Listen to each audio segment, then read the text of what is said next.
Orang yang salatnya khusyuk benar, itu dijamin langsung oleh Allah Subhanahu wa Ta'ala akan dimudahkan semua urusan hidupnya, termasuk rezekinya. Rezeki itu nggak perlu Anda banyak pikirkan, ikhtiar sedikit datang, bahkan dari sisi yang tidak Anda duga. Alladzina hum fi salatihim khashi'un. Syarat pertama, kalau ingin mendapatkan surga Firdaus tadi, kebahagiaannya diturunkan ke bumi, dibawa sampai mati, masuk ke alam kubur lebih bahagia lagi, maka amalan pertama untuk melatih menguatkan iman itu, coba berlatih untuk menunaikan sholat dengan khusyuk. Kalau Anda kerjakan benar sholat ini, maka apa yang Anda dapatkan? Teman-teman ingat betul, saya mau tanya sebentar. Keabadian yang abadi disebut dengan sa'id. Kalau kita ingin turunkan ke dunia percikannya kita dapatkan, usahanya disebut dengan apa? Masih ingat? Aflah itu kalau didapatkan, kata dasarnya apa tadi? Falahun. Lihat baik-baik. Kata Allah dalam Al-Quran tadi, kalau ingin mendapatkan falahun, amalan pertama sholat. Makanya ketika dipanggil sholat, kalimat falah dilekatkan pada panggilan sholat. 5 kali diingatkan. Begitu muadzin kemudian azan memanggil Anda, hayya 'alas shalah. Anda bertanya, ya Allah kenapa kami mesti sholat? Dijawab, hayya 'alal falah. Yuk, pagi yuk. Yang sejati datang sini. Belum dapat sujud, belum dapat ruku, saya berikan. Makanya ketika orang sholatnya benar, dia akan mendapatkan 5 keutamaan. Saat di dunia nih, belum ke akhirat, 5 keutamaan yang tidak diberikan pada orang yang tidak sholat. Atau orang sholat tapi sholatnya nggak khusyuk. Sebab syarat mendapatkannya khusyuk. Alladzina hum fi sholatihim khasyi'un. Bukan alladzina hum fi sholatihim saja, tapi ada kalimat khasyi'un. Artinya yang tidak khusyuk saja nggak akan dapat, apalagi yang nggak sholat. Apa yang 5 ini? Lihat baik-baik. 1. Orang yang sholatnya benar, pertama kali sebelum mendapatkan kebahagiaan hakiki dari Allah Subhanahu wa Ta'ala, akan dirubah dulu perilaku hidupnya menjadi perilaku yang lebih baik. Kalau orang itu sholatnya benar, maka sholat itu akan melatih dia untuk berubah, bertransformasi jadi orang baik. Itu ada di Quran surah ke-29 ayat ke-45. Innas sholata tanha 'anil fahsya'i wal munkar. Sumber keburukan cuma 2, kalau bukan fahsya itu munkar. Maaf, pornografi, porno aksi, LGBT, kata-kata jorok, kotor itu fahsya. Di orang sholat kata Allah, mustahil berkata-kata kotor. Orang sholat tidak akan pernah mencela. Orang sholat tidak punya kata-kata jorok. Jadi kalau ada sekarang orang yang sholat senang mencela orang lain, itu berarti ada masalah dalam sholatnya. Dan dia belum dijamin sebagai ahli surga terbaik. Dan hidupnya nggak bahagia. Nggak bahagia. Aneh nih. Sholat tapi senang celah orang, aneh. Yang paling bahaya adalah menikmati celahannya. Itu yang paling aneh. Anda ngaji, Anda ikut taklim, taklimnya sesuai Quran, taklimnya petunjuk sunnah. Anda sholat, Anda puasa, tapi Anda masih senang mencela orang lain dan menikmati celahan itu. Kalau nggak mencela, kayaknya nggak komplit kehidupan.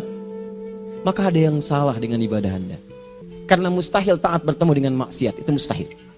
Mungkar, keburukan yang diingkari oleh hati, sumbernya nafsu perut dengan akal. Bohong, mencuri, menipu, membunuh, merampok, membegal, mabuk dan sebagainya, itu namanya mungkar. Orang sholat gak mungkin mengerjakan mungkar. Jadi kalau sholat kita benar, cukuplah Anda sholat, maka Anda akan jadi orang baik.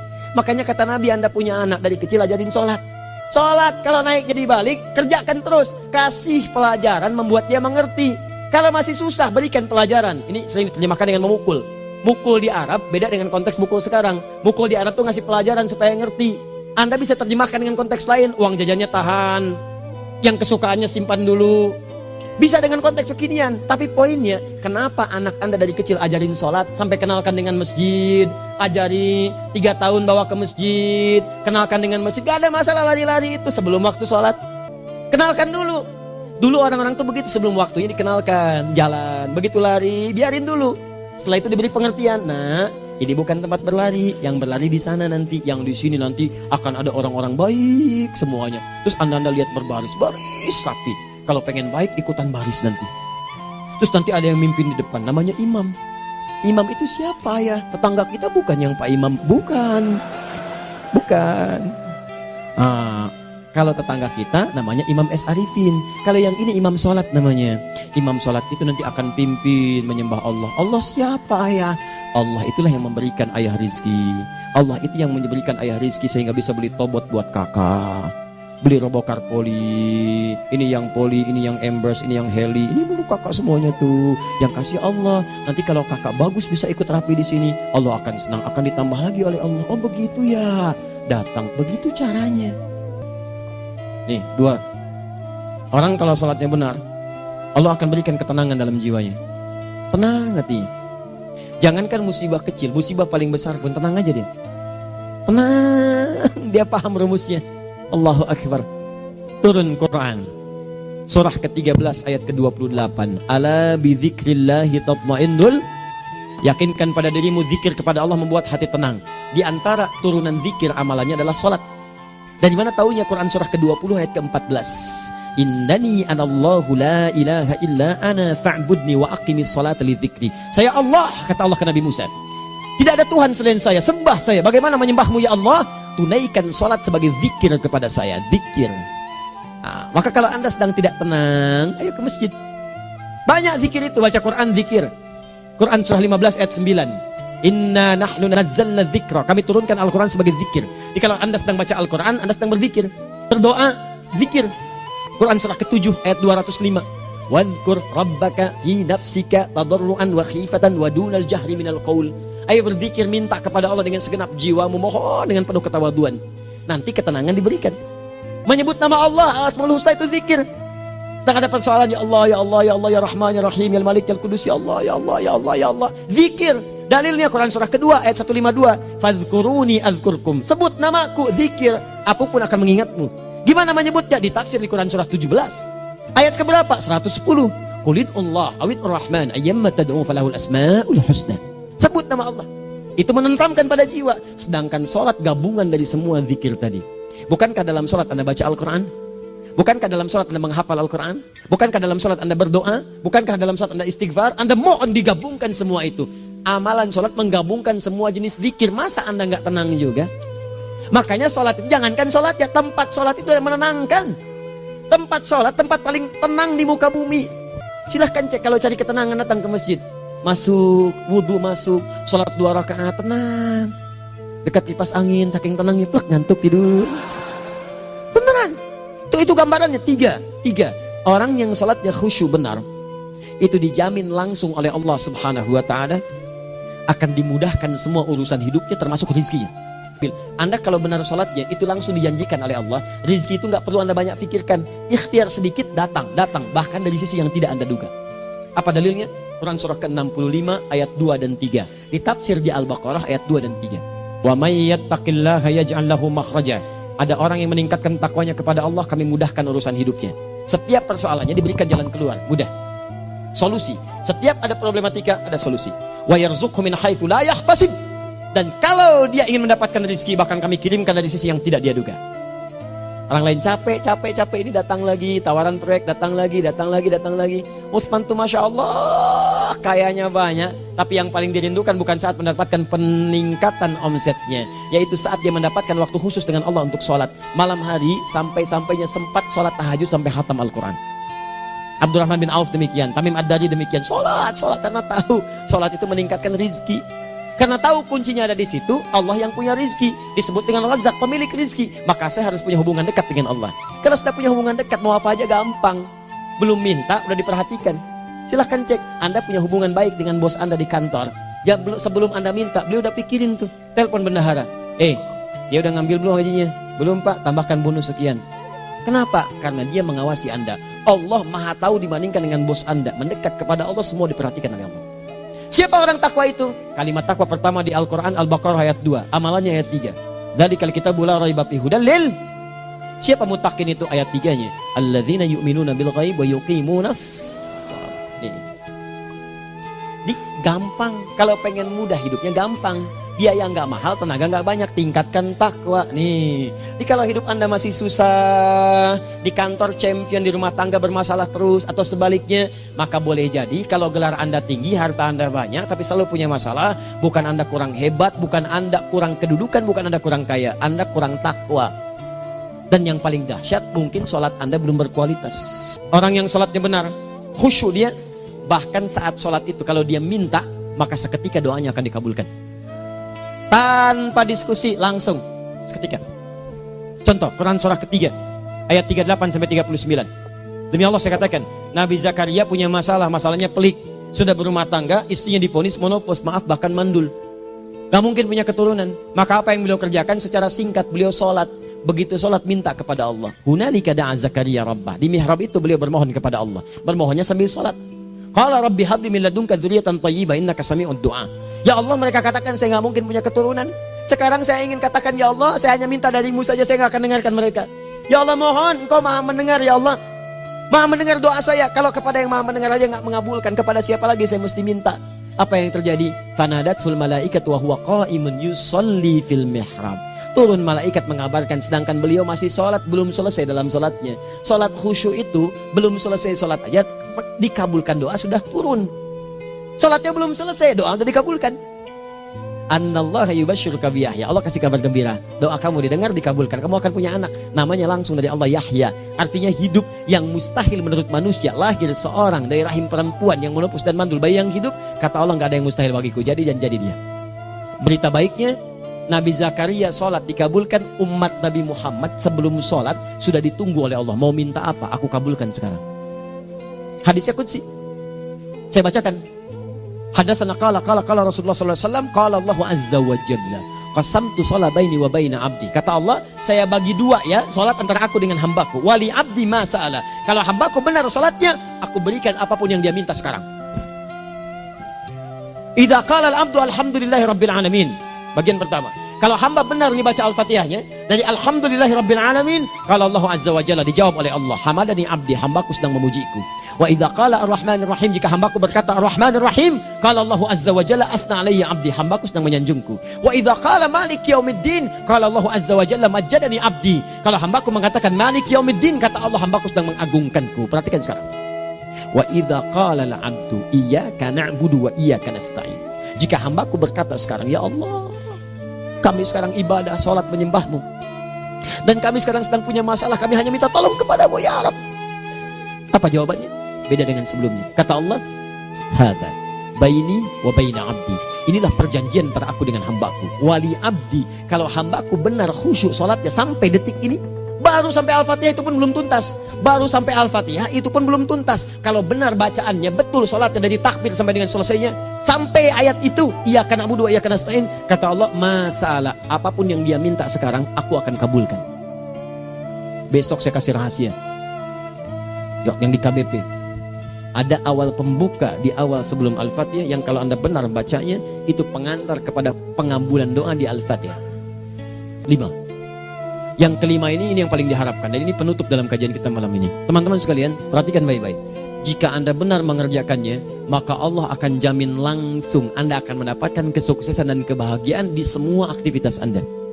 Kalau jadi suami, suami yang sukses, rumah tangga yang bahagia. Kalau jadi pegawai, pegawai yang sukses, dan di kantor bahagia. Masih ingat? Kesuksesan yang menghadirkan kebahagiaan, konteksnya dunia disebut dengan falah, dipegang disebut dengan aflah. Dikembalikan lagi ke atas, ke surah ke-23 ayat 1 dan 2. Qad aflahal mu'minun. Apa amalannya? Alladzina hum fi salatihim khashi'un. Persoalannya, kalau Anda sholat belum mendapatkan satu di antara 5 ini, apa masalahnya? Pertama masalahnya, kata Al-Quran, boleh jadi yang sholat itu belum khusyuk. Apa itu khusyuk? 2 maknanya, dan saya tutup di sini.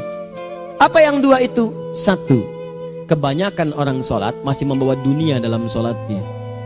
Makanya kalau pengen khusyuk, kata Allah, maka Anda rasakan akan bertemu Allah. Rumusnya Quran surah kedua ayat 45-46. Rasakan secara singkat, mungkin itu sholat terakhir yang Anda akan kerjakan dalam kehidupan.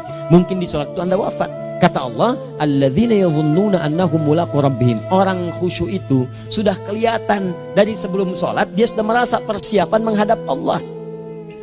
Persiapan ke manusia aja, dia sudah siap-siap, mandi dulu, ganti pakaian, pakai parfum, macam-macam dan sebagainya, hanya memenuhi undangan manusia. Allah mengundang Anda 5 kali dalam sehari.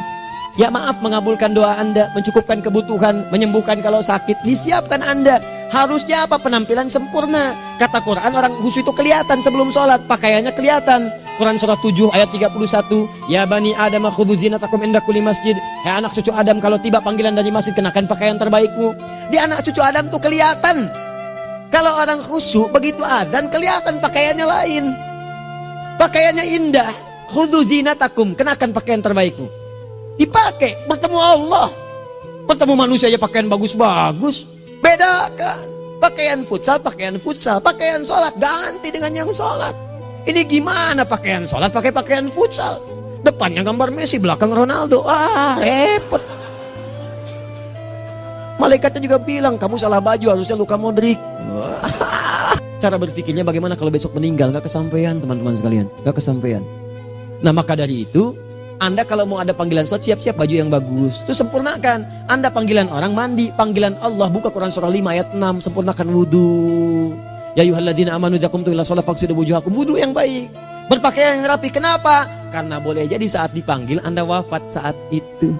Maka wafat Anda dalam keadaan yang suci, dengan keadaan tobat, dengan pakaian terindah pada saat itu. Yang kedua, maaf, orang-orang kurang khusyuk itu saya tutup. Yang kedua itu karena kebanyakan orang sholat tidak paham, tidak mengerti apa yang dibaca dan dilakukan dalam sholatnya. Jujur pada diri sendiri, jawab pada diri Anda. Sampai sekarang Anda sholat, berapa persen bacaan sholat yang Anda pahami? Jangan-jangan selama ini Anda sholat ribuan kali sujud, ribuan kali ruku, gak ada yang paham yang dibaca. Sekian persen yang paham, bagaimana sholat Anda bisa khusyuk? Pekerjaan Anda dipahami, urusan akhirat Anda gak dipahami. Di mana cara berpikirnya? Aku yang bagaimana atau engkau yang harus bagaimana? Ya, coba berubah. Nah ini baru satu amalan, belum yang lainnya. Ada 5 amalan lagi yang kalau kita bisa turunkan itu, selain sholat yang khusyuk, maka jaminan tadi akan datang. Baru sholat khusyuk aja 5 datang, apalagi ditambah dengan 5 amalan lainnya lagi. Demi Allah saya katakan, dunia kecil sekali, gak ada nilainya. Akhirat aja enak. Dan cara berpikirnya kalau sudah pakai iman, semua nikmat. Ada uang nikmat, gak ada uang nikmat, sakit nikmat, karena cara berpikirnya lain. Nanti kita bertemu lagi, saya terangkan pada Anda. Dan saya contohkan satu kisah, bahkan ketika ada orang yang diuji Allah dengan ujian yang sangat luar biasa, yang menurut sementara orang itu ujian sangat luar biasa menggetarkan jiwanya dan susah untuk bertahan, tapi orang ini nikmat saja menjalaninya. Nikmat. Ada yang di rumah tangga, ada yang di macam-macam. Contohnya banyak. Satu contoh saya berikan di Malaysia, suami istri. Wah luar biasa. Istrinya itu cerewetnya Pak, bukan cuma cerewet, ngeselin bagi suaminya. Maaf Bu ya, bukan ibu maksudnya. Jadi semua yang dikerjakan suami salah. Pengen mangga, ayah kalau kita sekarang dibeli mangga, kenapa mangga yang ini? Saya pengennya mangga yang lain. Belikan mangga, kenapa beli mangga aja? Jeruknya mana? Jeruk, semua. Pokoknya semua yang kerjakan suami salah. Tapi suami tidak pernah mengeluh. Ini kerjakan, itu kerjakan. Satu kali, perhatikan cara memandangnya.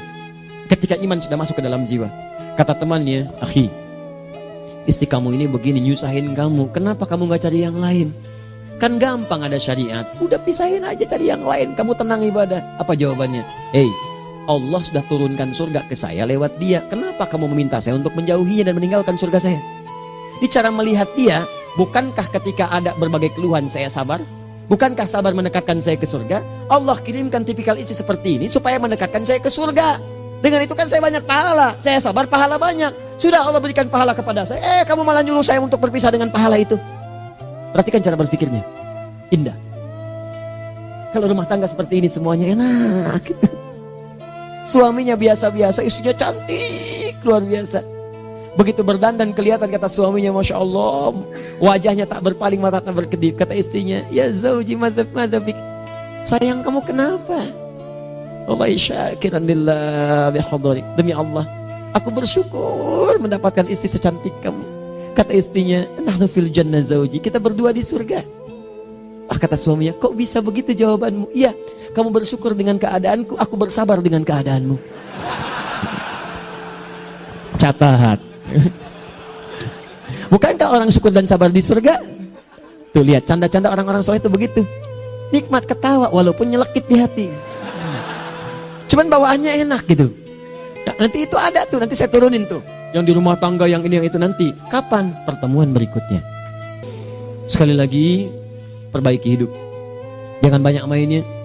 Dan sudah, jangan banyak membuang dengan yang sia-sia, apapun yang dihadapi. Jadi, kita akhiri. Subhanakallahumma bihamdika asyhadu an la ilaha illa anta astaghfiruka wa atubu ilaik. Wa akhiru da'wan alhamdulillahirabbil alamin. Assalamualaikum warahmatullahi wabarakatuh.